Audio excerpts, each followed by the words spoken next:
বাবা শুধু তার ছেলে আছে কিনা সেটা দেখার জন্য পিছনে হাত দিল। হঠাৎ সে যেন একটি লোমচ্ছন্ন জিনিস স্পর্শ করলো। সে ঘুরে তাকালো আর দেখলো তার ছেলের জায়গায় একটি ভাল্লুক শুয়ে রয়েছে। সে চিৎকার করে তার ছেলেকে জাগালো এবং পালানোর জন্য প্রস্তুত হলো। তখন সে পিছনে তাকালো, দেখলো ভাল্লুকের মা ভাল্লুককে খুঁজছে। বাবা ছোট্ট ভাল্লুককে ফেলে নিজেরা পালানোর জন্য প্রস্তুত নিচ্ছিল আর গাড়ি স্টার্ট দিয়ে সেখান থেকে পালাতে শুরু করে। কিন্তু তিনি ভাবতেও পারছিল না যে ছোট্ট ভাল্লুক এখানে আগেই গাড়িতে উঠে গেছে। বাবা যখন গাড়ি 180 মাইল প্রতি ঘন্টা চালাচ্ছিল, হঠাৎ এক মোড় আসে। দেখলো জার্মান সেনারা সেখানে তাদের গাড়ি তল্লাশি করছে।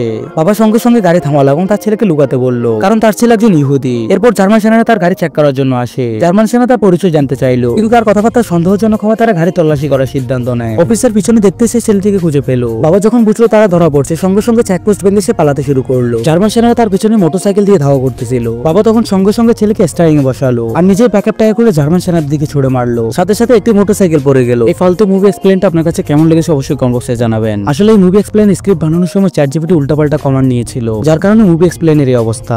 আর বাই দ্য ওয়ে, যাওয়ার আগে চ্যানেলটাকে অবশ্যই সাবস্ক্রাইব করে যাবেন।